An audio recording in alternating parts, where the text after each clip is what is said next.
ओम नमो भगवते वासुदेवाय। जय श्रीकृष्ण। राधे राधे। बंधुरा बला हय जे श्रीमद् भागवत गीता शुधुमात्र एकटी धर्मेर जन्य नय, एटी पृथिवीर प्रतिटा मानुषेर पढ़ा एवं बोझा उचित जाते से व्यक्ति तार जीवने सुख शांति एवं साफल्य लाभ करते पारे। श्रीमद् भागवत गीताय मोट 18टी अध्याय रयेछे एवं एई 18टी अध्याये श्लोकेर संख्या प्राय 700। जे श्लोकगुली संस्कृत और शुद्ध बांगला भाषाय लेखा, ताई सबार पक्षे पढ़ा और बोझा एकटू कठिन हये पड़े। ताई आजकेर एई भिडियोते सहज बांगलाय श्रीमद् भागवत गीतार 111टी बाणीर कथा आपनादेर बोलबो, जे बाणीगुली मनुष्य जीवनेर प्रतिटी पदक्षेपे अति प्रयोजनीय। एई बाणीगुली शुनले आपनि श्रीमद् भागवत गीतार प्रकृत अर्थ बुझते पारबेन। तबे भिडियो शुरू करार आगे जारा आमार एई चैनेले नतून भिडियो देखछेन तारा दया करे चैनेलटिके सबस्क्राइब करबेन एवं यदि भिडियोटी शेष पर्यन्त देखे आपनादेर भालो लागे ताहले अवश्यई भिडियोते एकटी लाइक करते भुलबेन ना। ताहले चलुन देरी ना करे शुने नेওয়া যাক श्रीमद् भागवत गीतार अतीव प्रयोजनीय किछु कथा। भगवान श्रीकृष्ण बोलेছেন जे व्यक्तिर मध्य ज्ञानेर अभाव एवं ईश्वरे विश्वासेर अभाव रयेछे सेई व्यक्ति जीवने कखनो सुख और साफल्य लाभ करते पारे ना। के की करछे, किभाबे करछे एवं केन करछे एसब थेके যত दूरे थाकबे ततই सुखे थाकबे। একজন বিবেকবান মানুষের যখন আত্মসম্মানে আঘাত লাগে তখন সেই মানুষটিও সম্পর্কের বন্ধন ছিন্ন করে দেয়। মোহ বা টান তার উপর অনুভব করো যার উপর তোমার অধিকার রয়েছে। যার উপর তোমার অধিকার নেই তার উপর মোহ বা টান অনুভব করাই উচিত নয়। যারা অন্যের কষ্ট বোঝে, যাদের মমতা আছে, যারা হৃদয় থেকে শুদ্ধ, তারা এই জন্ম মৃত্যু চক্র থেকে মুক্ত হয়ে যায়। তাদের আর জন্ম নিতে হয় না। তোমার কর্মই তোমার আসল পরিচয়। কারণ এক নামের তো হাজারো মানুষ থাকতে পারে। যা হবার থাকে তা হয়েই থাকে, আর যা হওয়ার নয় তা কখনোই হয় না। এই দৃঢ়তা যদি তোমার মনেও থাকে তাহলে তোমায় কখনো দুশ্চিন্তা করতে হবে না। কর্ম এমন একটি ফসল যা একজন ব্যক্তিকে যে কোনো পরিস্থিতিতে কাটতেই হয়। তাই সর্বদা ভালো বীজ বপন করো যাতে ফসলটাও ভালোই হয়। সদা সন্দেহকারী ব্যক্তির প্রসন্নতা পাওয়া না এ জীবনে সম্ভব আর না অন্য জীবনে। তাই যারা অতিরিক্ত সন্দেহপ্রবণ তাদের খুশি করা বন্ধ করো। বস্তুর সম্পর্কে চিন্তা করে মানুষ তাদের প্রতি আসক্ত হয়ে পড়ে। এই কারণে তাদের মধ্যে কামনা বাসনা তৈরি হয় এবং কামনা বাসনা বিঘ্নিত হলেই ক্রোধের উৎপত্তি হয়। আর ভগবান বলেন রিপুদের মধ্যে সবথেকে ভয়ঙ্কর হলো এই ক্রোধ। যদি শারীরিক ও মানসিকভাবে সুস্থ থাকতে চাও তাহলে এই ক্রোধকে বর্জন করতে হবে। মৌন থাকা বা চুপ করে থাকা তার প্রতি আপনার শ্রেষ্ঠ উত্তর যে আপনার কথার মূল্য দেয় না। ভগবান শ্রীকৃষ্ণ অর্জুনকে বলেছিলেন, হে পার্থ, যাদের ভক্তিতে বিশ্বাস নেই তারা আমাকে লাভ করতে না পেরে এই জন্ম মৃত্যু চক্রে ঘুরতে থাকে, এই ভৌতিক জগতে বারংবার আসতেই থাকে। হে অর্জুন, যারা আমার পরম ভক্ত, যারা সর্বদা আমাকে স্মরণ করে, একক চিত্তে আমার উপাসনা করে, আমি স্বয়ং তাদের প্রত্যেকের কল্যাণের দায়িত্ব গ্রহণ করে থাকি। যতটা সম্ভব চুপ করে থাকাই ভালো, কারণ বেশি কথা মানুষকে সবথেকে বেশি অপরাধ করতে বাধ্য করায়। হাজারটা ভালো কাজ করার পরেও যদি তুমি একটা খারাপ কাজ করো তাহলে লোক শুধু তোমার খারাপ কাজটাই দেখবে। তাই লোকে কি বলবে তাতে কর্ণপাত করো না, নিজের কর্ম নিজে করে যাও। তুমি আজ যে কর্ম করছো তার ফল তুমি কাল অবশ্যই পাবে। আর আজ তোমার যা কিছু আছে তা তোমারই দ্বারা করা তোমার অতীতের কর্মের ফল। ভগবান বলেন তোমার অতীত পরিবর্তন করার ক্ষমতা তো আমার নেই, কিন্তু তুমি যদি চাও তোমার বর্তমানের কর্মের দ্বারা তোমার ভবিষ্যৎ আমি অবশ্যই পরিবর্তন করতে পারবো। হে পার্থ, আমি কারোর ভাগ্য তৈরি করি না, সবাই তাদের ভাগ্য নিজে তৈরি করে। ভালো কর্ম সেটা নয় যার ফল সবসময় ভালো হয়। ভালো কর্ম তো সেটা যার উদ্দেশ্য কখনো খারাপ হয় না। আর ভালো উদ্দেশ্য নিয়ে করা কাজ কখনো বৃথা যায় না। কোনো একটি কাজ করার আগে অবশ্যই চিন্তা করা উচিত, কিন্তু চিন্তা এতটা করা উচিত নয় যাতে ওই কাজটাই নষ্ট হয়ে যায়। কারণ প্রয়োজনের বেশি চিন্তা দুশ্চিন্তায় পরিবর্তন হয়ে যায়। হয় তুমি সময়ের সাথে বদলে যাও, না হলে সময়কে বদলাতে শেখো, কিন্তু ভাগ্যকে কখনো দোষারোপ করো না। যে কোনো পরিস্থিতিতে চলতে শেখো। অন্যের জীবনকে পরিপূর্ণভাবে অনুকরণ করার থেকে নিজের জীবনে অসম্পূর্ণভাবে বেঁচে থাকাও ভালো। এই সংসারে কোনো মানুষই সর্বগুণ সম্পন্ন হয় না। তাই কিছু দোষ ত্রুটিকে নজর এড়িয়ে গিয়ে সম্পর্কগুলোকে বজায় রাখার চেষ্টা করো। তোমার কেবল তোমার কর্ম করার উপরে অধিকার আছে, কিন্তু কর্মের ফলে তুমি অধিকারী নও। না তো তুমি নিজেকে তোমার কর্মের ফলের কারণ বলে মনে করবে, আর না কখনো কোনো কর্ম না করার প্রতি আসক্ত হবে। ভগবান শ্রীকৃষ্ণ বলেছেন, ন কর্মণা মনা রম্ভান নৈষ্কর্মং পুরুষ স্নুতে ন চ সন্ন্যাস না দেব সিদ্ধং সমাধি গচ্ছতি। অর্থাৎ কেবল কর্মের অনুষ্ঠান না করার মাধ্যমে কর্মফল থেকে মুক্ত হওয়া যায় না, আবার কর্মত্যাগের মাধ্যমেও সিদ্ধি লাভ করা যায় না। ন হি কশ্চিৎ ক্ষণমপি জাতু তিষ্ঠত্ব কর্মকৃত কার্যতে হবশ কর্মসর্ব প্রকৃতির জয়ীর গুণই। সকলেই মায়ার দ্বারা প্রভাবিত হয়ে নিজের নিজের কর্ম করে যাচ্ছে। কর্ম না করে তুমি এক মুহূর্তও থাকতে পারবে না। মানুষ কখনো ভালো বা মন্দ হয় না, ভালো বা মন্দ হয় তার কাজ, আর মানুষের কর্ম অনুযায়ী সে তার ফলও পায়। যখন কোনো সমস্যার জন্ম হয়, সাথে সাথে তার সমাধানেরও জন্ম হয়। তাই সমাধান বের করতে চেষ্টা করো, আজ না হলে কাল তা অবশ্যই বের হবে। অর্জুনের তীরের মতো মরুভূমির থেকেও জল বেরিয়ে আসবে। যখন আমাদের মন দুর্বল হয় তখন পরিস্থিতি একটি সমস্যা হয়ে দাঁড়ায়, আর যখন মন স্থিতিশীল থাকে তখন পরিস্থিতি একটি পরীক্ষা হয়ে দাঁড়ায়, আর যখন আমাদের মন মজবুত হয় তখন পরিস্থিতির সুযোগ তৈরি করে দেয়। আমরা তো জীবনে অনেক ভুল করেই থাকি, কিন্তু জীবনের সবথেকে বড় ভুল হলো সেটা যেটা থেকে আমরা কিছু শিখতে পারি না।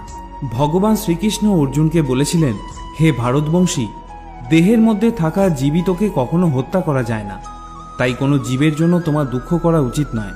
মানুষের মানবতা ঠিক সেই সময় নষ্ট হয়ে যায় যখন সে অন্যের দুঃখে আনন্দ পেতে শুরু করে।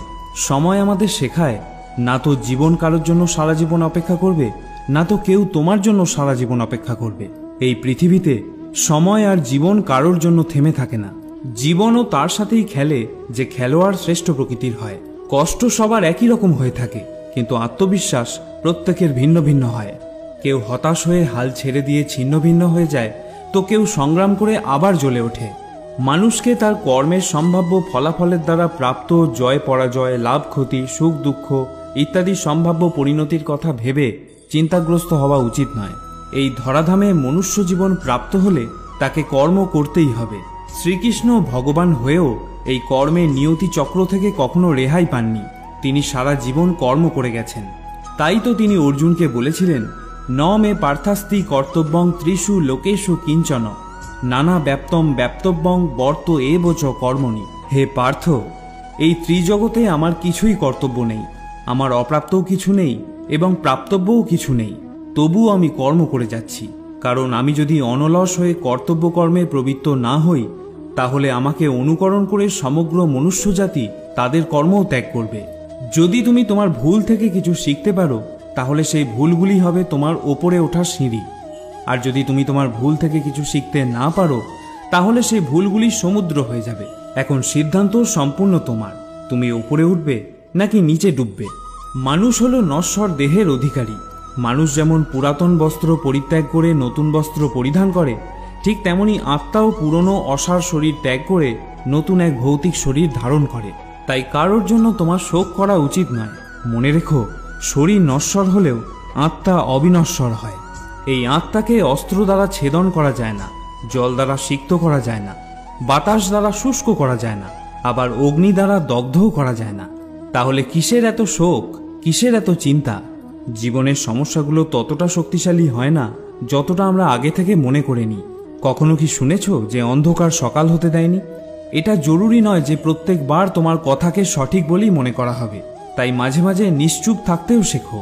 যে যত শান্ত প্রকৃতির হয়, সে ততই গভীরভাবে তার বুদ্ধির প্রয়োগ করতে পারে।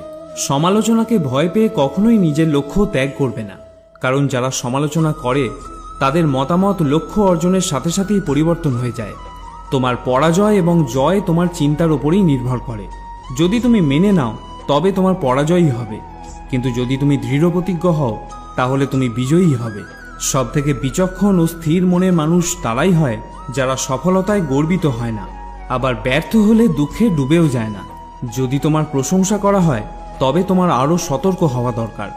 জীবনে কখনো কারোর সঙ্গে নিজেকে তুলনা করবে না। মনে রাখবে, তুমি যেমনই হও সেটাই সর্বশ্রেষ্ঠ। যে মানুষ মনকে জয় করতে শিখেছে, তার কাছে তার মনই সবথেকে ভালো বন্ধু। কিন্তু যে এটা করতে পারে না, তার কাছে তার মন সবথেকে বড় শত্রু হয়ে ওঠে।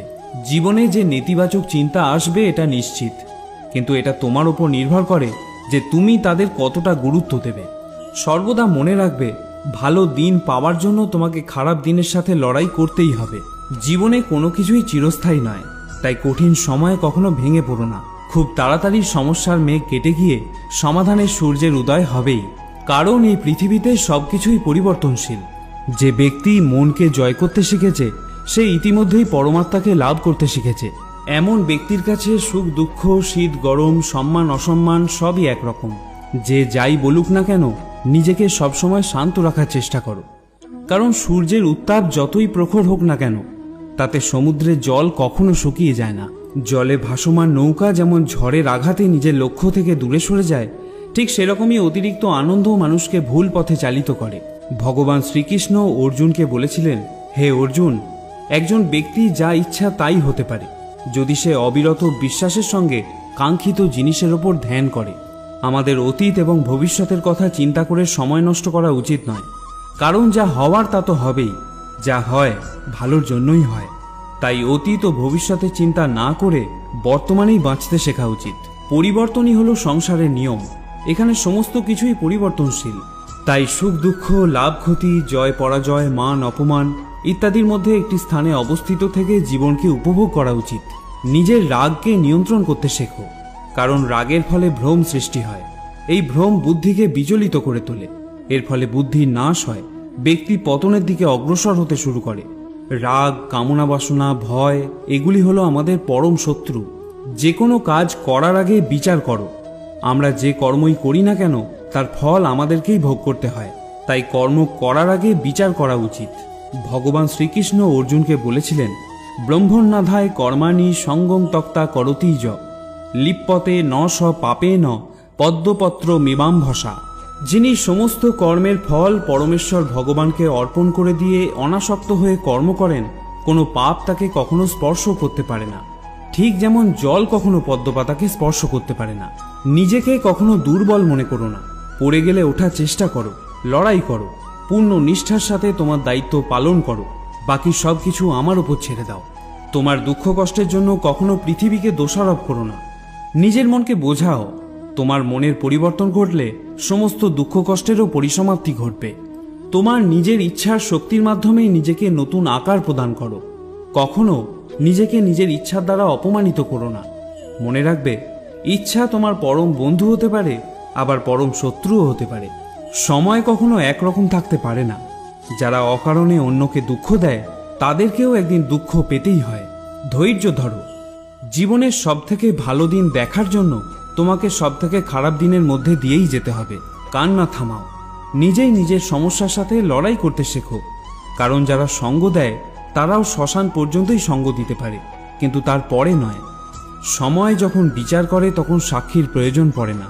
তোমার বিশ্বাস একটা পাহাড়কেও নড়াতে পারে, কিন্তু তোমার মনের সন্দেহ একটা পাহাড়কে তুলে দাঁড় করাতে পারে না। অহংকার আর সংস্কারের মধ্যে অনেক বড় পার্থক্য থাকে। অহংকার অন্যের মাথা নত করে খুশি হয়, কিন্তু সংস্কার নিজে মাথা নত করে খুশি হয়। যখন পরিবারের সদস্যদের অপ্রীতিকর মনে হয় এবং অপরিচিতদের নিজের লোক বলে মনে হয়, তখন বুঝে নেবে তোমার ধ্বংসের সময় শুরু হয়ে গিয়েছে। তুমি কি লক্ষ্য করেছ, রেগে গিয়ে চিৎকার করতে বেশি শক্তির প্রয়োজন হয় না, কিন্তু চুপ করে থাকতে অনেক বেশি শক্তির প্রয়োজন হয়। যদি কেউ আমাকে প্রশ্ন করে পরিশ্রম ছাড়া সফল হওয়ার উপায় কি, তাহলে আমি তাকে বলবো, যেখানে পরিশ্রম নেই সেখানে সফল হওয়ার স্বপ্ন দেখাই বৃথা। তোমার শত্রুকে ধ্বংস করার ফন্দি না বানিয়ে শত্রু তৈরি হওয়ার পিছনের কারণগুলোকে ধ্বংস করো। জ্ঞানী মানুষ তৈরি করার জন্য যদি কোনো বই লেখা হয়, তাহলে সততাই হবে তার প্রথম অধ্যায়ে।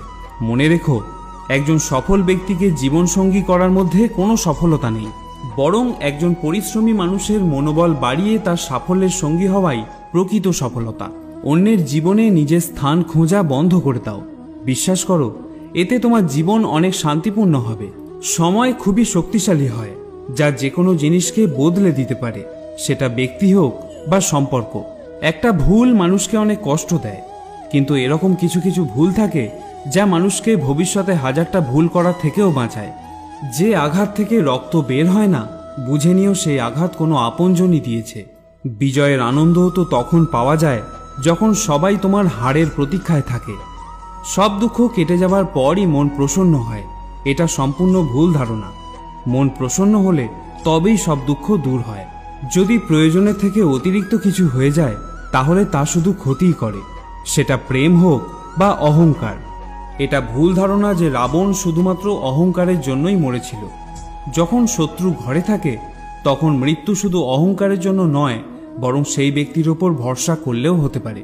পরিবার বা সমাজ দুটোই ধ্বংসের পথে চলে যায় যখন জ্ঞানী ব্যক্তিরা নীরবতা পালন করে আর অজ্ঞানীরা চিৎকার করতে থাকে।